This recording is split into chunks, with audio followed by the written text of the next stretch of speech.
पहाड़ियों में हरियाली से घिरे कस्बे शैडोविल में सर्दियों की हल्की ठंडक थी। यह एक छोटा शांत कस्बा था जहां तकरीबन सभी लोग एक दूसरे को जानते थे। कस्बे के ठीक किनारे एक पुराना लेकिन प्यारा सा मकान था। सफेद रंग की दीवारें, हरे रंग का दरवाजा और खिड़कियों पर लाल पर्दे, ये पाका परिवार का घर था। पाका परिवार 4 लोगों का था। परिवार के मुखिया एथन पाकर एक इंजीनियर थे जो स्थानीय बिजली संयंत्र में काम करते थे। वे मेहनती और शांत स्वभाव के व्यक्ति थे। उनकी पत्नी थी सोफी पाकर, जो कस्बे के एक अस्पताल में नर्स थी। वो एक धार्मिक, हंसमुख और मिलनसार औरत थी जो हर संडे चर्च जाती, सुबह शाम प्रेयर करती, घर पर सबकी देखभाल करती और घर को खुशहाल बनाए रखती थी। हॉस्पिटल में भी वो अपना काम पूरे सेवाभाव और समर्पण से करती थी, इसलिए वहाँ भी सब लोग उसे बहुत प्यार करते थे। एथन और सोफी का बेटा था सैम पाकर, जो 12 साल का दुबला पतला बिखरे बालों वाला लड़का था। उसकी आंखों में हमेशा उत्सुकता की चमक होती थी। उसकी छोटी बहन थी एम्मा पाकर। घुंघराले भूरे बालों वाली 9 बरस की एम्मा जितनी प्यारी थी उतनी ही नटखट भी। वो हमेशा सैम के कामों में ताक झांक करती रहती थी। शाम का समय था। घर के डाइनिंग टेबल पर डिनर परोस दिया गया था और पाकर परिवार के चारों सदस्य एक साथ बैठे डिनर कर रहे थे। सैम जल्दबाजी में था और जल्दी जल्दी खाने की कोशिश कर रहा था। ये देखकर उसकी माँ सोफी ने कहा, सैम आराम से खाना खाओ, किस बात की जल्दी है तुम्हें? मॉम, मुझे अपना नया सर्किट पूरा करना है, सैम ने भरे हुए मुंह से कहा। सर्किट? एम्मा ने उसका मजाक उड़ाया, इसके दिमाग का सर्किट ढीला है और चला है एल्बर्ट आइंस्टाइन बनने। Shut up you fool, Sam ने गुस्से में जवाब दिया। दोनों की नोकझोंक देखकर एथन ने मुस्कुराते हुए कहा, शांत रहो बच्चों, खाते समय झगड़ा करना अच्छी बात नहीं। और सैम, खाना धीरे खाओ, तुम्हारा सर्किट भागकर कहीं नहीं जा रहा। सोफी ने सैम की ओर देखा, जो अब भी मुंह में खाना ठूसने में लगा हुआ था, और एथन से बोली, ये लड़का हर समय कमरे में घुसा रहता है। मैं समझा कर थक चुकी हूँ कि स्कूल के अलावा भी बाहर जाया करो, लेकिन ये समझता ही नहीं। क्यों सैम? एथन ने पूछा। डैड, यहाँ मेरा कोई दोस्त नहीं, सैम ने गहरी सांस भरकर कहा और अपनी प्लेट को देखने लगा जो खाली हो चुकी थी।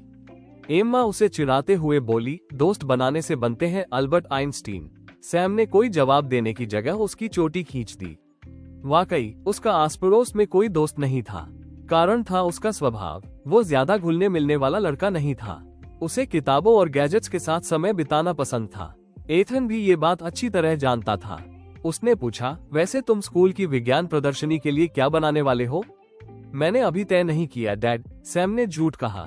दरअसल वो एक नया ऊर्जा कुंड, एनर्जी लूप बनाने पर काम कर रहा था, लेकिन उसने इस बारे में अब तक किसी को नहीं बताया था। एथन और कुछ पूछे या सोफी उसकी कुछ और शिकायत करे, उसके पहले ही वो डाइनिंग टेबल से उठ गया। हाथ धोकर वो ऊपर अपने कमरे की ओर भागा। उसका दिमाग सिर्फ एक चीज पर लगा हुआ था, उसका अधूरा प्रोजेक्ट। उसे भागते देखकर सोफी ने आवाज लगाई, सैम आराम से जाओ, सीढ़ियां टूट जाएंगी। लेकिन सैम तब तक अपने कमरे में गायब हो चुका था। सैम का कमरा एक छोटी वैज्ञानिक प्रयोगशाला की तरह थी। दीवारों पर पोस्टर्स लगे हुए थे जिनमें एल्बर्ट आइंस्टीन और निकोला टेस्ला मुस्कुरा रहे थे। मेज पर तार, छोटे मोटर, बैटरी और सोल्डरिंग आयरन का अंबार लगा था। आज किसी भी तरह इसे पूरा करना है, सैम ने खुद से कहा और एक छोटा सा डिवाइस उठा लिया जो एक माइक्रो सोलर चार्जर था। उसने उसमें कुछ नए कनेक्शन जोड़े और उसे चालू करने की कोशिश की, लेकिन जैसा हमेशा होता था वही हुआ। कुछ चिंगारियां निकली और डिवाइस बंद हो गया। डैम, मैं फिर फेल हो गया, उसने निराश होकर दीवार पर मुक्का मारा। तभी बादलों की तेज गड़गड़ाहट। उसने खिड़की से बाहर देखा। आसमान में काले बादल जमा हो रहे थे और तेज हवाएं पेड़ों को झकझोर रही थी। बिजली रह रहकर चमक रही थी। तूफान आने वाला था और ऐसा लग रहा था कि यह तूफान साधारण नहीं होगा। नीचे सोफी भाग भागकर खिड़कियां बंद कर रही थी। उसने अखबार पलटते एथन से कहा, तूफान तेज होता जा रहा है एथन, खिड़कियां बंद करने में मेरी मदद करो। अखबार एक ओर रखकर एथन भी खिड़कियां बंद करने लगा। उसने सोफी से कहा, सैम को बाहर जाने मत देना, वो कोई न कोई बहाना बनाकर जरूर बाहर निकलने की कोशिश करेगा। उस समय सैम अपने कमरे की खिड़की पर खड़ा था। उसने देखा कि कस्बे के पास वाले मैदान में बिजली रह रहकर गिर रही थी, मानो वो किसी विशेष जगह को निशाना बना रही हो। उसकी वैज्ञानिक जिज्ञासा जाग उठी। यह कोई साधारण घटना नहीं है। मुझे वहां जाकर देखना होगा, उसने खुद से कहा और जल्दी से अपना जैकेट पहनकर नीचे आया। मॉम, क्या मैं बाहर जा सकता हूँ? उसने सोफी से पूछा। बिल्कुल नहीं, सोफी ने सख्ती से कहा। तूफान बहुत तेज है, लेकिन मुझे सिर्फ मैदान तक जाना है। डैड प्लीज मॉम को कहो ना कि मुझे थोड़ी देर के लिए बाहर जाने दे। सैम, जवाब तुम्हें मिल चुका है और वो ना है। एथन ने भी उसे मना कर दिया। सैम गुस्से में अपने कमरे में लौट आया, लेकिन उसे किसी भी तरह बाहर जाना था। वो सबके सोने का इंतजार करने लगा। जब सब सोने चले गए, तब उसने अपना टॉर्च और बैकपैक लिया और धीरे धीरे खिड़की से नीचे उतर गया। बस कुछ मिनटों के लिए, उसने खुद से कहा और तेजी से मैदान की ओर दौड़ गया। मैदान में पहुंचकर उसने देखा कि बिजली एक गोल घेरे में चमक रही थी। वो हैरान हो गया, यह क्या हो सकता है?